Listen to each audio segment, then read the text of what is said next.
Ahí sentadito donde está, dígale: Señor, gracias porque puedo tener un tiempo para oír también tu palabra que ministra mi corazón. Gracias, Señor, porque hay pan en la casa del pan. Hay provisión. Y permite, Dios, que siempre que tú nos traigas a esta casa podamos tener un consejo tuyo, una palabra que hable a nuestros corazones.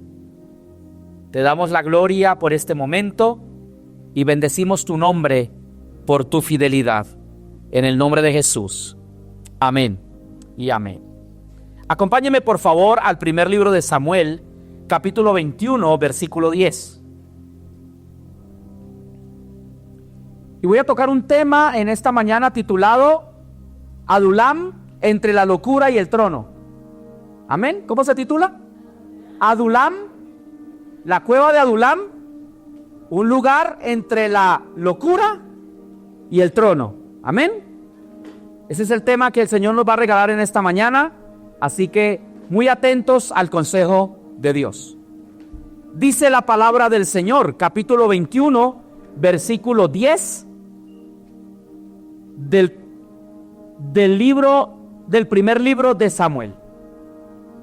Dice el Señor: y levantándose David aquel día, huyó de la presencia de Saúl y se fue a Aquis, rey de Gat. Y los siervos de Aquis le dijeron: ¿no es este David el rey de la tierra? ¿No es este de quien cantaban en las danzas diciendo: hirió Saúl a sus 1000 y David a sus 10,000? Y David puso en su corazón estas palabras y tuvo gran temor de Aquis, rey de Gat, y cambió su manera de comportarse delante de ellos y se fingió ¿cómo? ¿Se fingió cómo? Loco se fingió entre ellos, y escribía en las portadas de las puertas y dejaba correr la saliva por su barba. Y dijo Aquis a sus siervos: he aquí veis que este hombre es demente. ¿Por qué lo habéis traído a mí? ¿Acaso me faltan locos para que hayáis traído a este que hiciese de loco delante de mí? ¿Había de entrar este en mi casa? Yéndose luego David de allí, huyó a la cueva de Adulam. Y cuando sus hermanos y toda la casa de su padre lo supieron, vinieron allí a él. Amén. ¿Quién no ha pasado alguna crisis o adversidad en algún momento de su vida? ¿Quién no ha pasado por un momento crítico? Ninguno de nosotros estamos exentos de pasar un momento crítico. Un momento crítico nos toca a cualquiera de nosotros en cualquier momento de nuestra vida. Un momento de adversidad donde lo ideal en ese momento para muchos sería rendirnos, sería retroceder. Pero cuando vienen los momentos adversos, cuando vienen los momentos críticos en nuestra vida, debemos aprender que son una oportunidad para probar qué tanto hemos crecido en la fe, para probar en qué realmente es que creemos y poner a prueba la decisión de nuestra fe de servirle a Dios. Por eso debemos tener cuidado con las decisiones que tomamos bajo la presión de una crisis. Por eso debemos tener cuidado con las decisiones o los caminos a los que nos direccionamos en medio de una situación difícil. Aquí vemos al rey David en una situación crítica. Le estaba persiguiendo nada más y nada menos que el rey Saúl.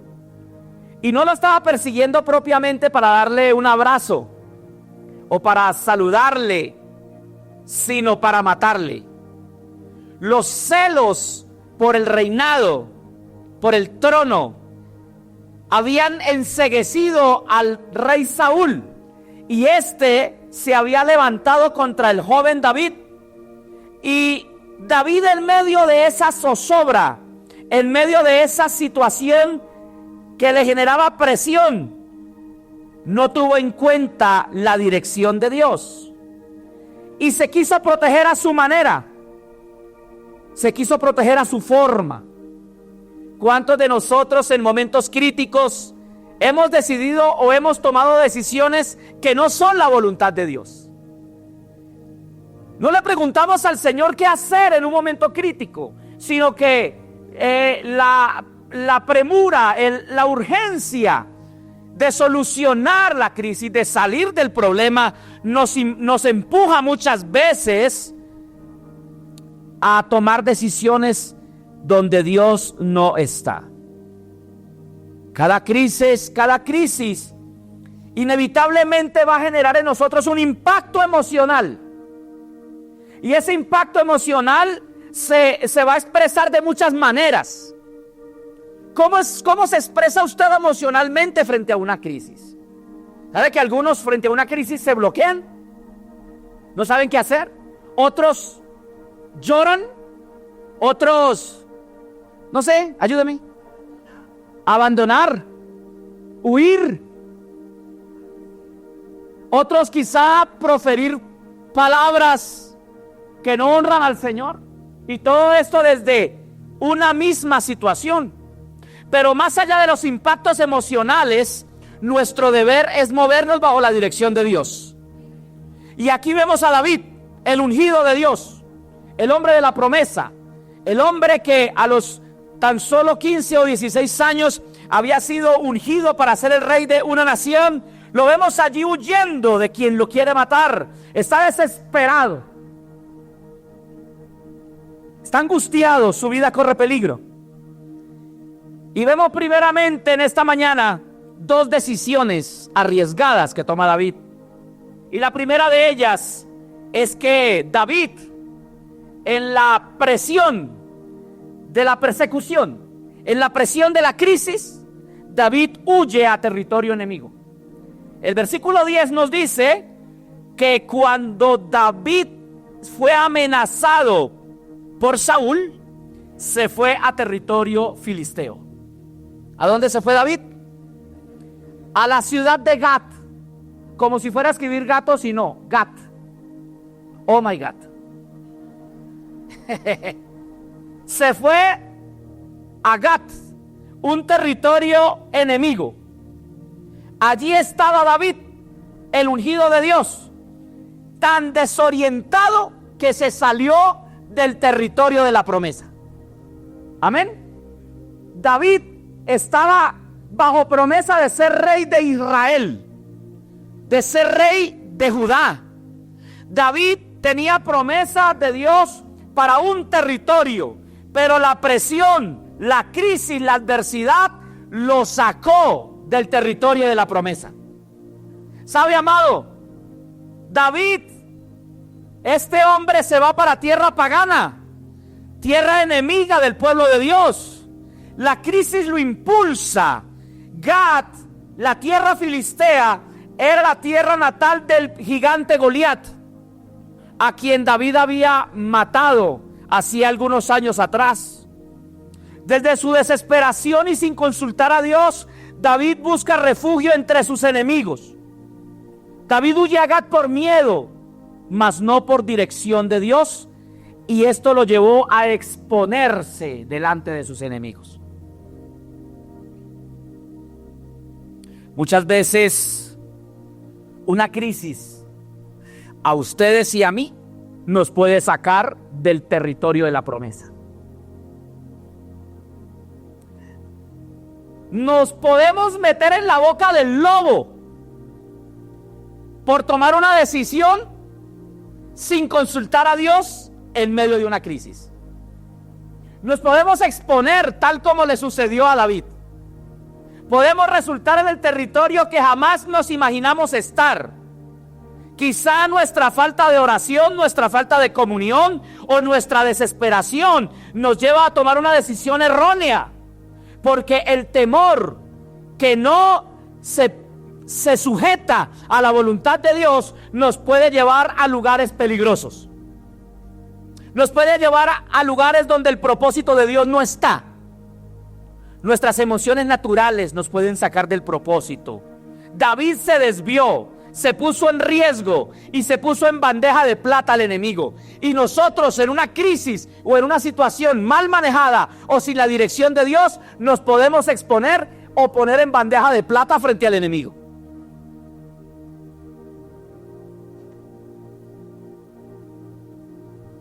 ¿Sabe, amado? Usted no puede reinar en un territorio donde no ha sido llamado. David no podía reinar en Filistea. El llamado de David era Israel.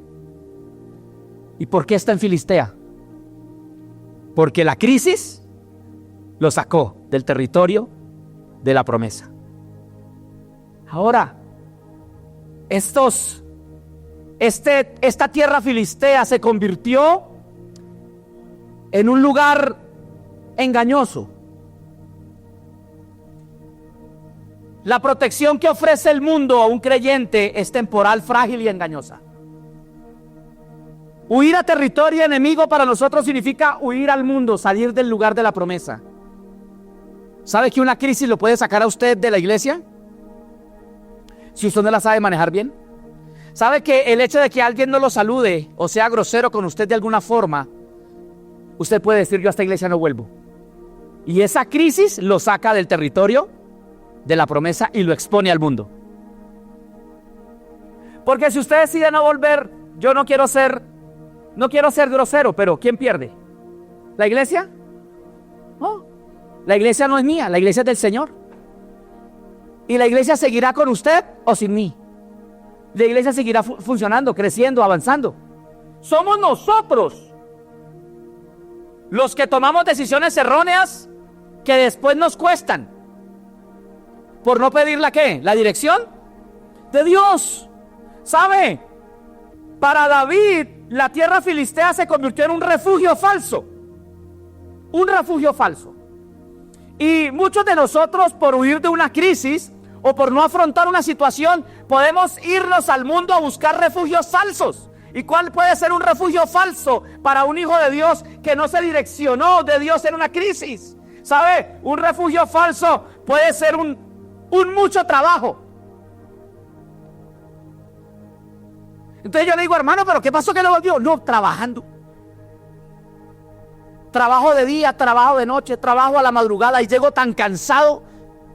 ¿Sabe qué pasó? Que en un momento de crisis no tomó una decisión correcta y está en un refugio falso. Relaciones incorrectas, decisiones precipitadas, atajos peligrosos. Muchos hombres y mujeres hoy están perdiendo tiempo valioso del propósito de Dios por estar en el territorio equivocado y con refugios equivocados. Se ha pasado tiempo, se ha pasado años huyendo de un propósito de Dios por una crisis como le pasó a David. Ocupaciones y excusas, muchos escondiéndose detrás de ocupaciones, detrás de relaciones, detrás de proyectos donde Dios no está.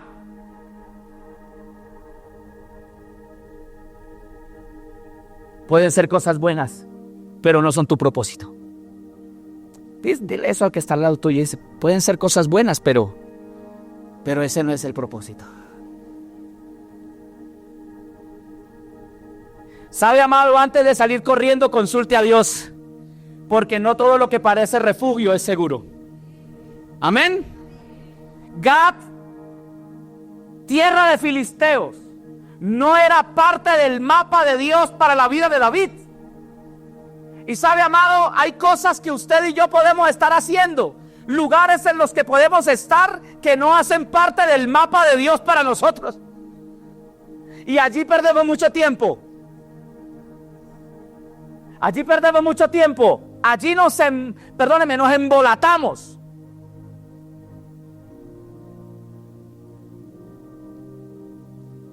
Pero aunque David estaba en el territorio equivocado y en el refugio equivocado, el propósito de Dios seguía vigente con él. Y lo sigue contigo. El propósito de Dios sigue contigo aunque estés huyendo.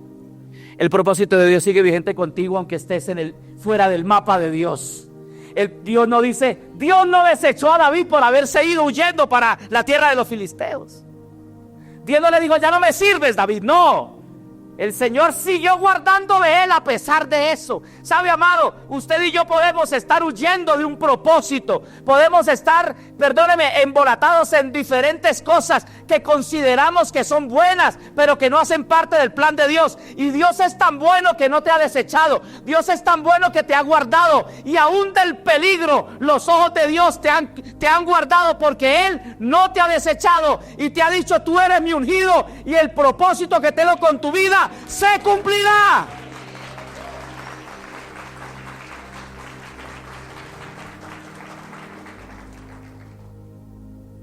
No sé si de pronto en esta mañana usted esté desviado del plan de Dios.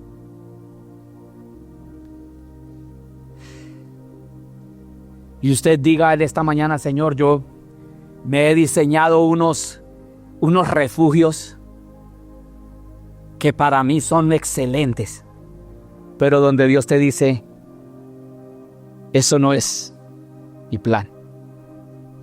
Ese es el primer error de David. El segundo error de David es fingirse loco para salvar su vida. Versículo 13, ¿lo tiene?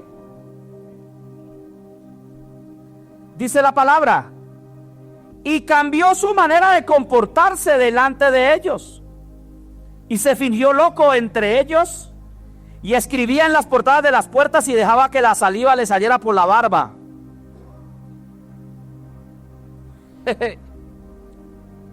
El término loco que dice en el hebreo es mishaktahea, que significa volverse loco o estar fuera de sí. Me impacta esto: comportarse de manera insana o malsana o salvaje. Estar incoherente, perdido, trastornado o poseído.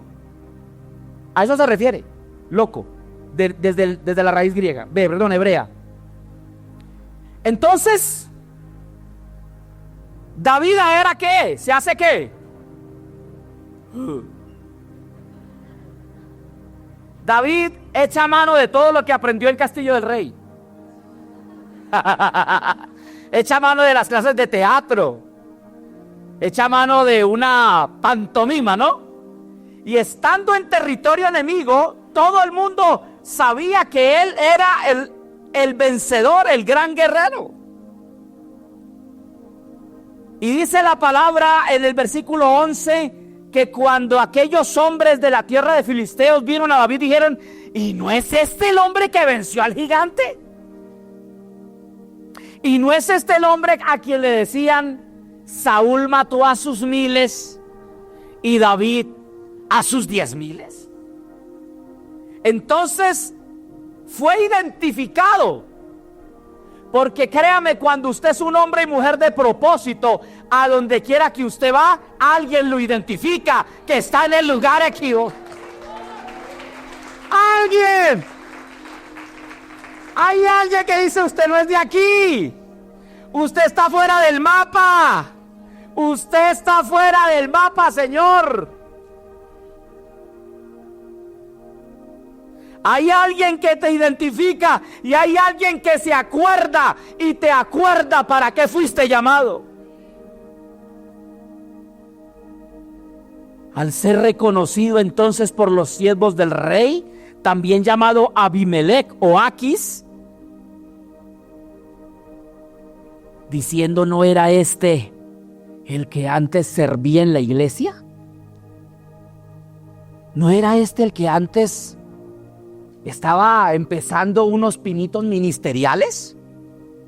¿No es este el que antes estaba en el grupo familiar y predicaba la palabra y Dios lo estaba respaldando? ¿Qué hace en esta tierra filistea? ¿Buscando refugio de una crisis?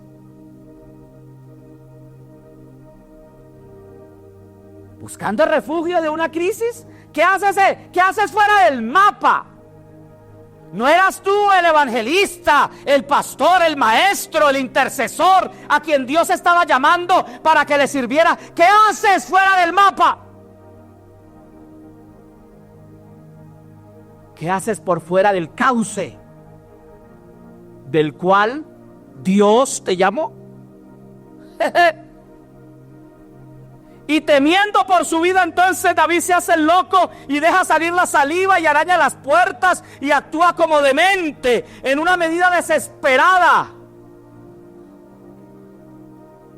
¿Sabe que hay mucha gente afuera y aún dentro de las iglesias viviendo en acciones incoherentes a su llamado?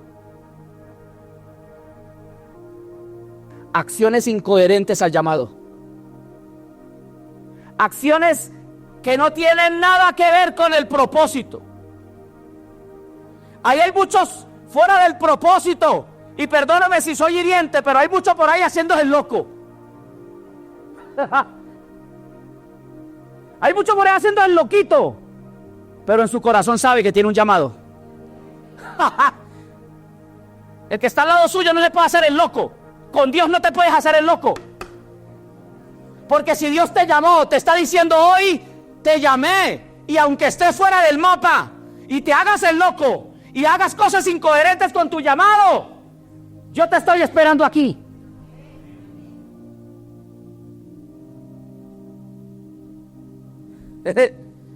No se haga el loco, dígale que está al lado suyo, no se haga el loco.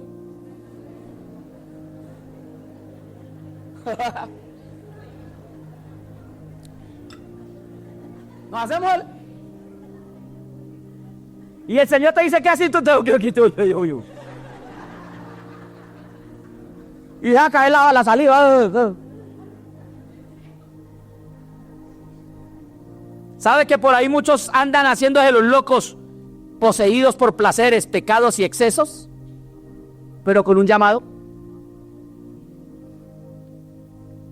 Muchos por ahí andan viviendo la vida loca, dijo el salmista, haciéndose en los locos cuando Dios les ha entregado un llamado. Cuando Dios les ha entregado ¿qué? Un llamado. Fingir locura no era el plan de Dios, pero aún así Dios le guardó. El rey Aquis lo desprecia y lo saca. ¿Para qué traer más locos? No tenemos suficientes aquí en Filistea como para que me traigan un importado de Judá. No hay suficientes locos allá afuera en el mundo como para que la iglesia, también los que se están haciendo locos del llamado, se vayan para allá. No hay muchos locos allá afuera como para que nosotros también aportemos al porcentaje de locura de este mundo que está sin Cristo. David como loco engañó al rey de Filistea. David como loco engañó a los servidores del rey, pero hay alguien a quien no pudo engañar. ¿Sabe que tu locura y tus acciones de locura, de incoherencia, pueden engañar a tu familia? Pueden engañar a tus pastores. Con tus acciones incoherentes al llamado, puedes engañar a la gente que te rodea, cualquiera que sea. Pero allá arriba en el cielo hay alguien a quien tú no puedes engañar. Y te está diciendo que tienes que volver. No pierdas más tiempo en el lugar incorrecto. Muchos hoy, dice la palabra que no solamente estaba loco, sino que fingió. ¿Qué hizo? Fingió. Y fingió. ¿Sabe que una persona que está fuera del propósito lo único que puede hacer es fingir? Una persona que está fuera del propósito de Dios lo único que puede hacer es fingir. Fingir felicidad. Fingir espiritualidad.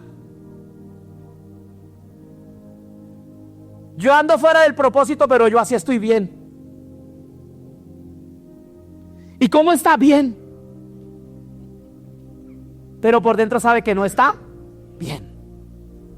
Porque aquel que está fuera del propósito se vuelve experto en fingir, experto en cuidar su buen nombre, pero por dentro hay una frustración grande por no cumplir el plan de Dios. ¿Por no cumplir el qué? El plan de Dios. Muchos fingen confianza, estabilidad, felicidad, tranquilidad, sonríen. Muchos creen que todo está bien aparentemente, pero por dentro están ansiosos, están tristes, afanados, sonríen en público, pero se quiebran en privado porque no tienen esa oportunidad de tener están con desasosiego. Casi que no me sale. Ustedes no me colaboran tampoco. Pastor Mauricio, usted ahí donde tiene que colaborarme. Sí, no, se quedan ahí como diciendo, no, colabórenle al pastor. ¿Sabe, amado? No hay plenitud más bella y no hay felicidad y gozo más precioso que alinearse con el propósito de Dios. Pero David tiene que fingir y Dios te dice: no finjas más. Fingir no resuelve, solo retrasa el propósito. Aunque David fingió estar loco, Dios no fingió estar presente. Me impacta eso. ¿Sabe? Aunque tú finjas estar loco, Dios no finge guardarte. Dios no finge acompañarte. Dios sí lo hace. Y su compañía es real para ti todos los días, a donde quiera que te encuentres. ¡Aleluya!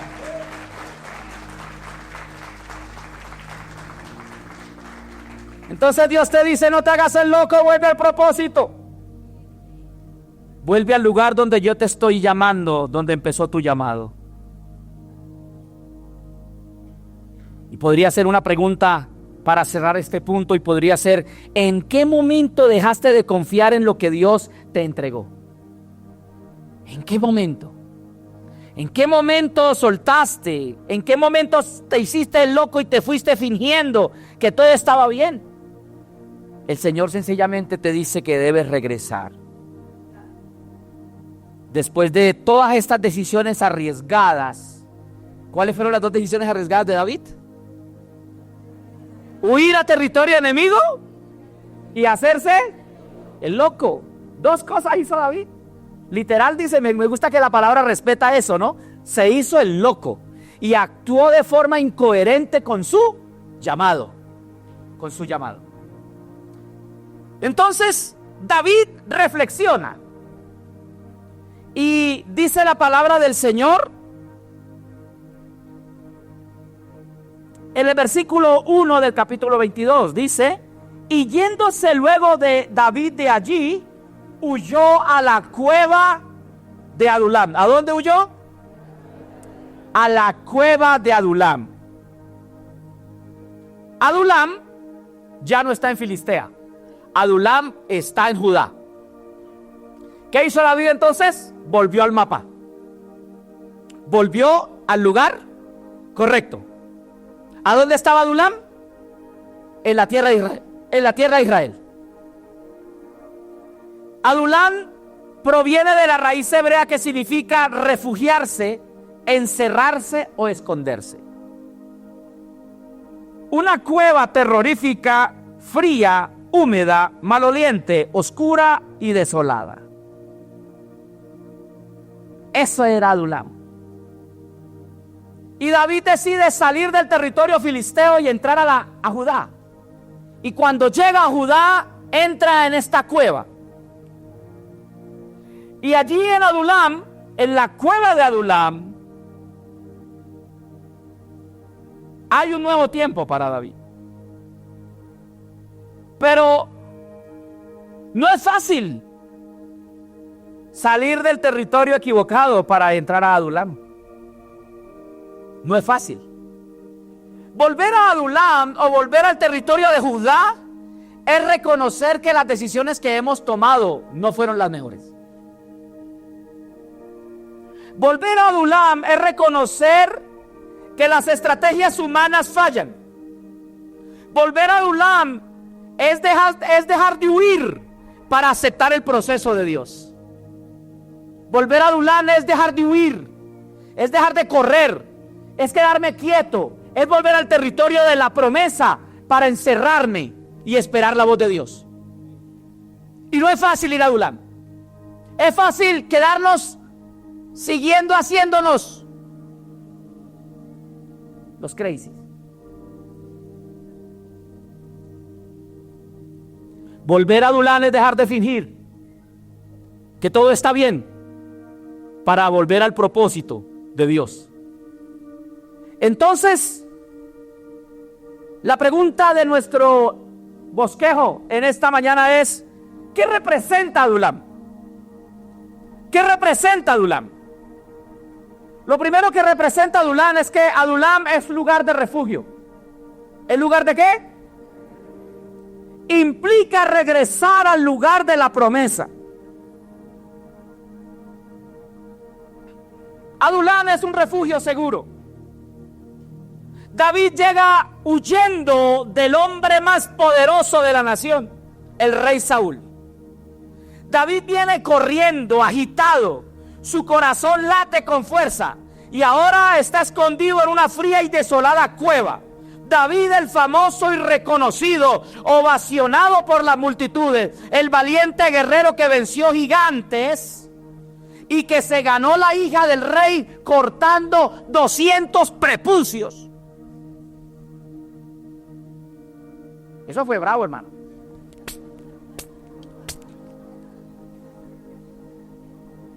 Primer libro de Samuel 18:27 está eso, para que usted le diga: oye, pastor, ¿qué es lo que está diciendo?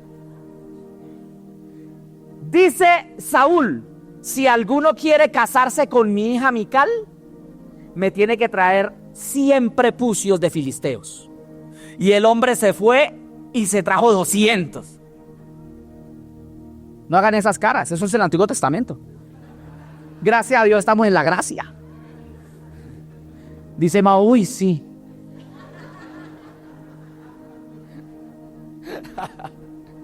Pero dice la palabra que, ya pusieron el texto, ¿no? Mire, y David se fue con gente y mató 200 hombres. O sea, estamos hablando de un guerrero, de un hombre respaldado, de un hombre ovacionado, de un hombre que era poderoso y que tenía la hija más bella del reino, que era la hija del rey Saúl. Pero ahora está botado en una cueva, solo, indefenso, con hambre, con sed extrema, reconociendo que su único refugio es el Dios de sus padres.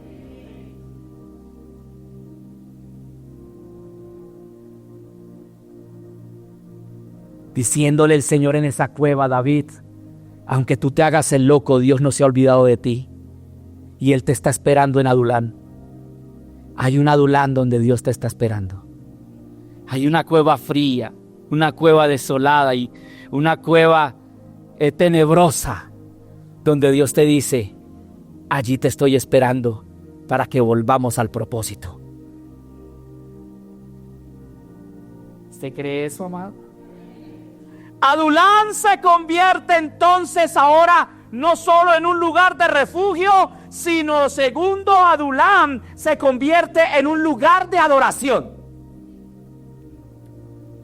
El Salmo 34 que predicamos el día jueves. ¿Cuánto vinimos el jueves? El Salmo 34 que predicamos el jueves fue escrito en la cueva de Adulam. Cuando David llega al territorio de Judá y se introduce en aquella cueva, entonces en medio de la zozobra y de la persecución dice: bendeciré a Jehová en todo tiempo, su alabanza estará de continuo en mi boca. Porque la adoración verdadera nace desde la oscuridad. De una oscura y distante y solitaria y maloliente cueva, ahora se convierte en un altar de adoración. La cueva de Adulam nos enseña que la adoración no depende de las circunstancias, sino del carácter del hombre de Dios. Las canciones, inspiraciones o momentos más íntimos con Dios se pueden gestar en las profundas cuevas, donde son quizás los momentos más oscuros de su existencia y de la mía. La cueva quizá no es cómoda, pero se convierte en un lugar donde emana una adoración sincera. Porque tu momento de mayor incomodidad puede ser el momento de tu mejor adoración.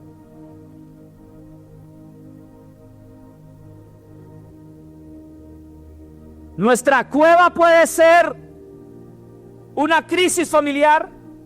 Nuestra cueva puede ser un problema personal. Puede ser una enfermedad.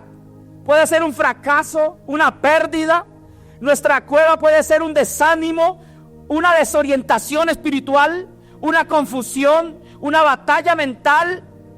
Puede parecer quizá un momento crítico, pero de allí es de donde clamamos al Señor. Y como dice el Salmo 34, este pobre clamó y le oyó Jehová, y Él le libró de todas sus angustias.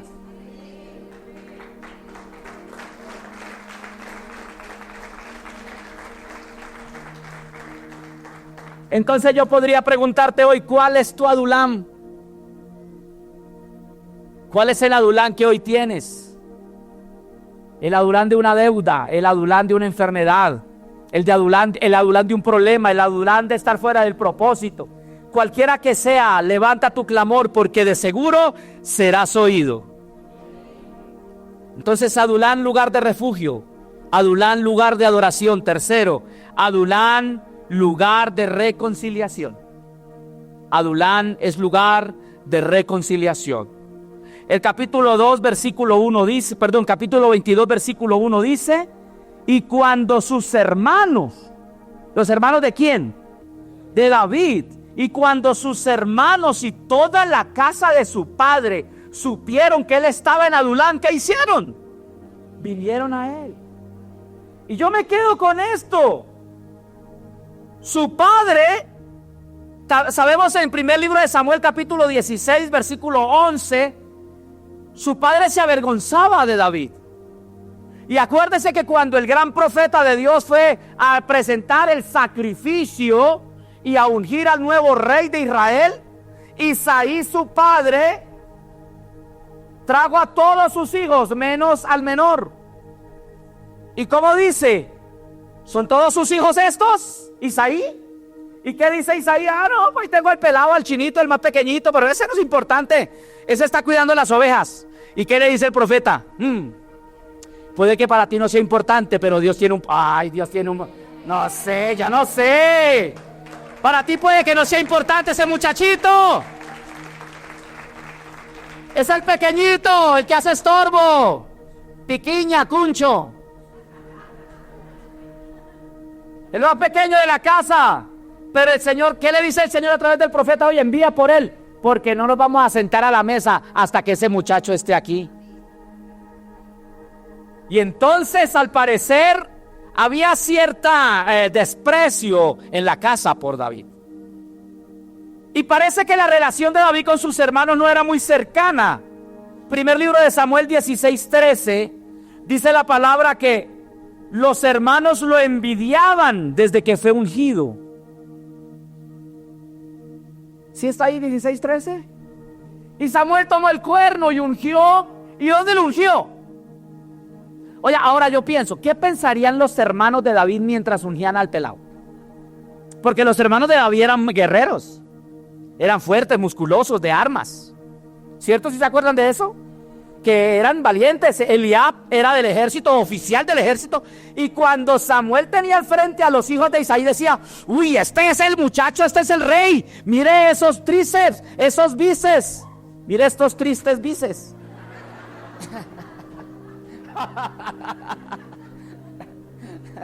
Tengo tristes de bíceps, más bien. ¿Pero qué le dice? Le dice: ahí está el rey delante del Señor. Y el Señor le dice: no mires a su parecer, ni tampoco a lo grande de su estatura, porque el hombre mira lo que ¿qué? Lo que está delante de sus ojos, pero yo miro ¿qué? Yo miro el corazón. Y entonces la palabra del Señor dice que tomaron el aceite y ungieron a David y sus hermanos ahí.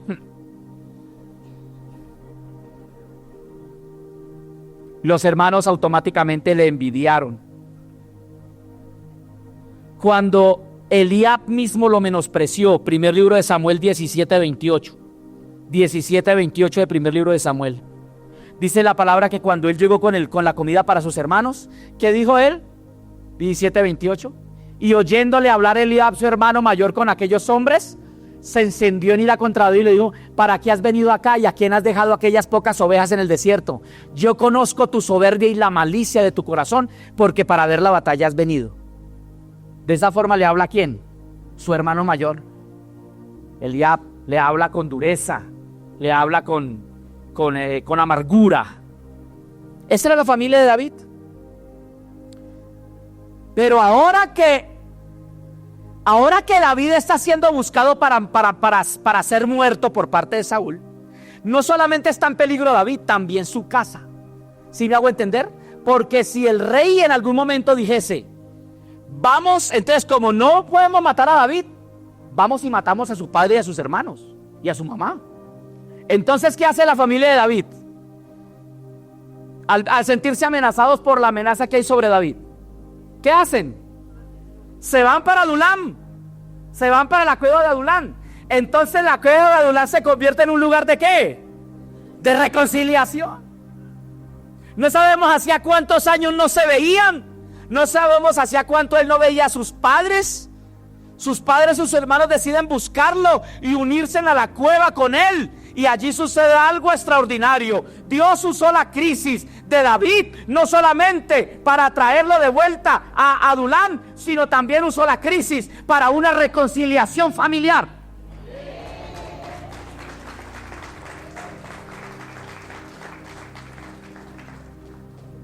Una cueva no solamente un lugar de crisis, también puede ser un lugar donde volvemos el corazón a nuestros padres o los padres a los hijos.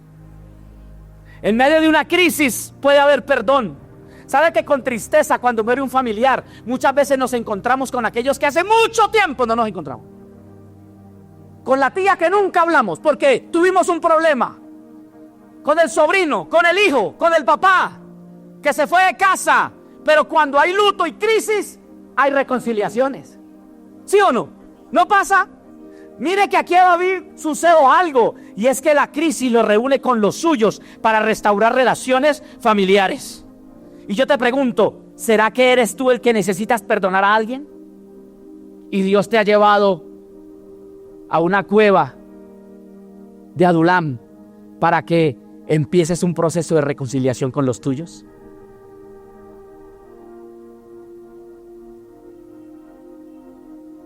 Quizá hay una situación de familia que no se ha sanado y te está deteniendo en la cueva. Y el Señor te dice: no vas a salir de ahí hasta que te reconcilies con ellos. Eso es fuerte. Porque Dios tenía a David para pastorear una nación. Pero el Señor sabía que si él iba a pastorear una nación, tenía que empezar por su propia casa. Y si Dios te ha llamado para ser hombre o mujer de grandes cosas, tienes que empezar por tu propia casa. Y aquí el Señor usa a Adulam para traer una reconciliación. La autoridad y el reinado de David inicia siendo rey y autoridad para su propia familia. David los protegió y los llevó a un lugar seguro. Voy terminando. Adulam es lugar de transición. Ay, ¿cuántas cosas de Adulam hemos visto y de paso se despierta? ¿Cuántas cosas hemos visto de Adulam? Primera, dígale cuántas. Las niñas ya se van, se aburrieron. Dígame cuántas cosas hemos visto de Adulam. Primera, lugar de refugio. Segundo, lugar de adoración. Tercero, lugar de reconciliación. Ahora, cuarto, lugar de transición. Adulam, lugar de transición. Adulam no fue el final, pero sí un principio. Adulam es el lugar entre la locura, en tierra de enemigos, y el camino al trono. David comenzó a reinar desde la cueva, en su propia vida y en su familia. Para David, Adulam no era el final, era la transición para un nuevo nivel. Desde Adulam, David comienza un proceso hacia el trono. Cada crisis, cada adversidad bien vivida es un preludio para una promoción de Dios. Oh, como 3 dijeron amén, pero yo lo repito. Cada crisis, Cada adversidad que tú vives bajo la voluntad de Dios es un preludio para un nuevo nivel de Dios para tu vida.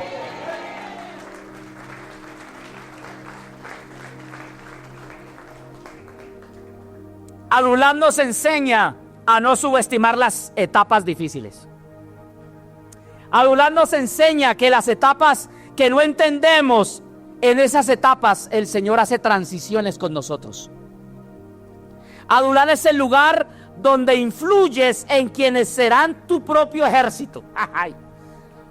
En la cueva de Adulam inicia solo, pero hay personas que Dios va a traer para que tú les ministres. ¿Qué pasó en Adulam? Capítulo 22, versículo 2 o 3 creo. Dice que él estaba en la cueva. ¿Y qué empezó a suceder en la cueva? Y fue David. No, ya le digo qué versículo. El 2. Y se juntaron con él. El hombre está en crisis. ¿Y quién le llega? Los afligidos, los endeudados, los que están amargos. Mira ese ejército que el Señor le da. Y le da una mano de gente, hermano, pero están peor que él, ¿cierto? ¿Sabe que cuando usted está en la cueva, Dios pone gente que está peor que tú? ¿Sabe que mi Señor es tan bueno que la gente que está en crisis está buscando gente que quiere entrar a la cueva? Porque quieren ser tu ejército. Tú en la cueva recibes gente que uno dice, no, esta gente, hermano. Pero Señor, ¿para qué me manda esa gente? Dígame si no, usted líder. Usted que le sirve a Dios, dice, cuando usted está en la peor, es que lo llaman. Ayúdeme, pastora Elisenia, ayúdeme. Mi hermana Victoria, por favor. Y usted tratando de salir de la cueva. Y eso le dice, no, es que tú no vas a salir de ahí solo. Hay gente que va a salir contigo. Hay gente que va a salir contigo.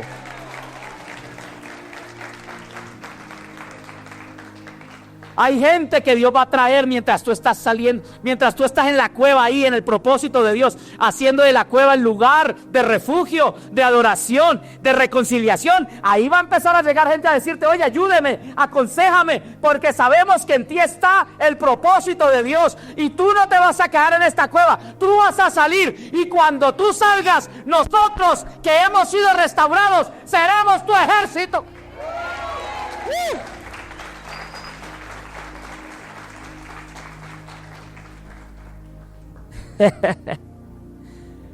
La cueva es un puente entre la persecución y el propósito de Dios. Es un lugar de entrenamiento.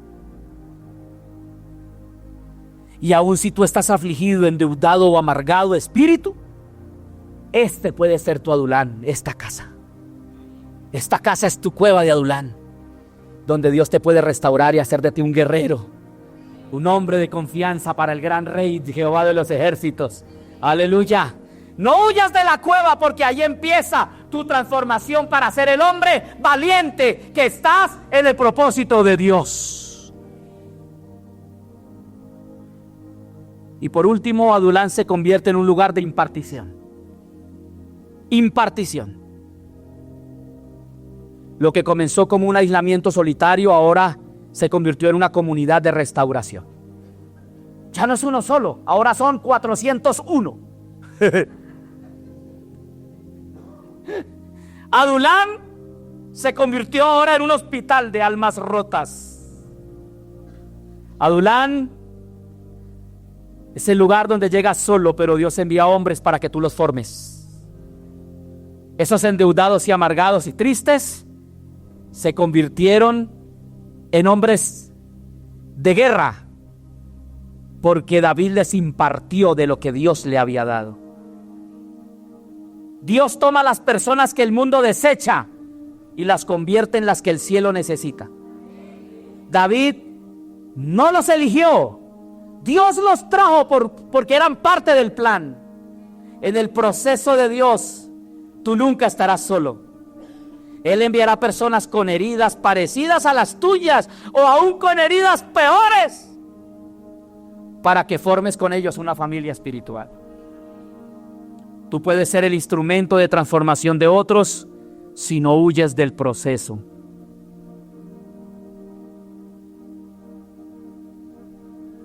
Y yo te podría decir esto: no desprecies a los que llegan a tu cueva. Yo me imagino a David allá en la cueva diciendo: venga por aquí hasta don David, es que vengo endeudado. No, hermano, váyase. Yo estoy por aquí usted, yo no tengo ni para comer. No, es que tengo un problema en mi casa, yo lo odio a mucha gente. No, hermano, váyase. ¿Sabe que David no despreció a ninguno? David no los despreció porque él entendía que él no los había buscado, sino que el Señor se los había puesto allí. Porque cada persona que Dios pone frente a ti son parte del plan de Dios para formar un equipo de confianza que servirá contigo en el futuro.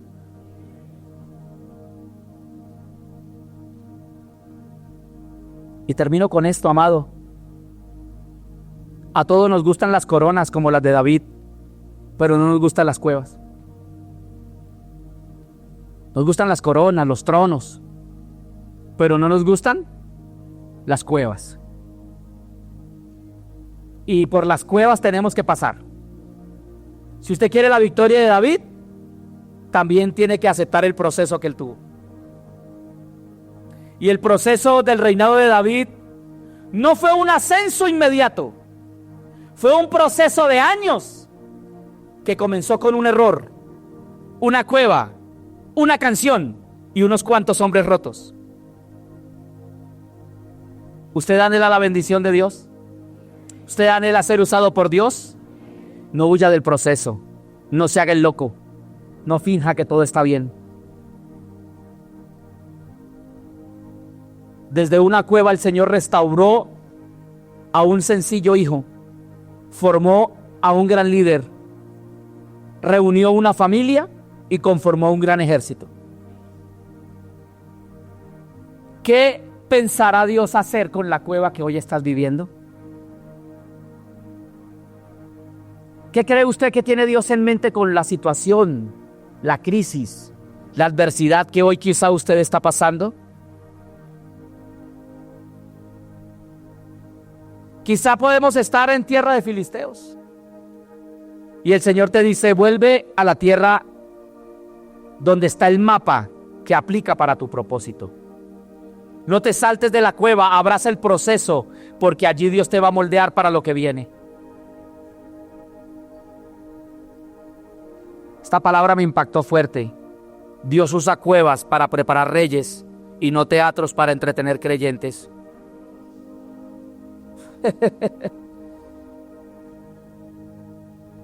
Un creyente que le sirve a Dios en espíritu y en verdad es formado en una cueva, no en un circo. Hay cuevas que estás enfrentando hoy, emocionales, financieras, familiares. Yo te invito a estar sobre tus pies. Y te digo por la palabra que no huyas de lo que Dios tiene para ti.